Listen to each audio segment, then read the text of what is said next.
Speaking of injuries, how did your medical checks go? My medical check's going real well. I had surgery January 16th. I'm recovering a lot faster than they thought. I'm looking forward to coming back around rookie camp.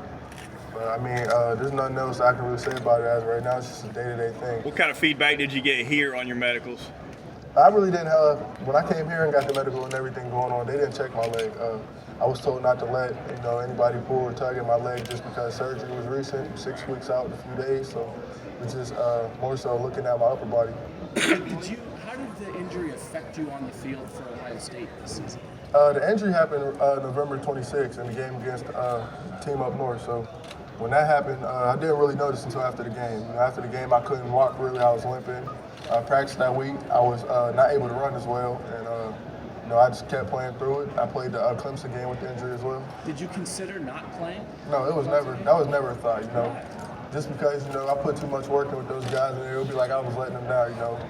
We went through the offseason, the grind. I feel like everything that I worked for in the offseason and that we worked for as a team, I'd have been thrown away if I didn't go out there and compete with those guys. Did it hurt in the Clemson game? It did, but I took a lot of ibuprofen.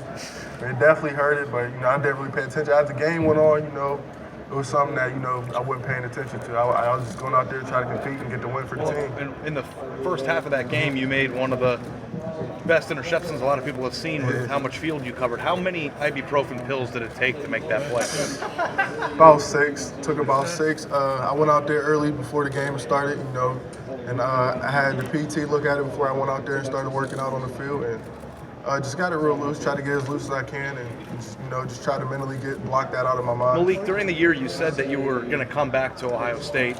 I think everybody knew that probably wasn't going to happen. But when you have an injury like that, this year there was a big debate around a lot of players about whether you should play in bowls and stuff if you have an NFL future. Obviously, your situation was different because you were trying to win a national title. But as you're on the brink of the NFL, when you're facing an injury like that, how did you not have a thought of, should I be worried about my future before playing that game? Well, before even looking into my future, there's just so much that you put into a program like that. So for me to just automatically say I'm not playing just because I'm a top 10 pick or whatever the scenario may be, I feel like it's not fair to Ohio State and the guys that I worked out with, because I was there in the offseason working hard with them. I was there in the rough part of the program, so I feel like it was what I had to do. I feel like I owed that to them guys, and I definitely don't like sitting out, especially at a time like that.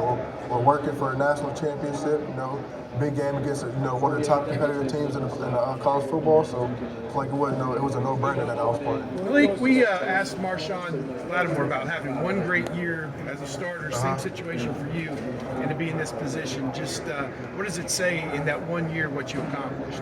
It just showed how much I've matured throughout the years being at Ohio State. They do a great job of preparing you for the next level. So I feel like I definitely owe a lot of credit to Ohio State and the coaching staff, because without them, I feel like I wouldn't have made a lot of the plays or be half the person that I am today. With all the interviews that you're having, you only played varsity football for, a year or two when you were in high school, and Ohio State recruited you based on pure athleticism. So having only 1 year under your belt, do any of the NFL teams in the discussion have any questions about your understanding of the game? Not that you don't, but just not having a lot of experience. I feel like that's just a typical question for any team. It don't matter if you had multiple years of football or what it may be. I mean, I feel like their jobs is on the line, their families is on the line, so they're definitely going to ask you questions about how much you know the game of football, just simply because like I said, they got a family fit as well as we do, so they don't want to just put millions of dollars in, and they're trusting in somebody that doesn't really understand the game of football. Like you have the sports hernia and the labrum? Yes, sir. I had a torn labrum in my left hip, and I had a sports hernia on both sides.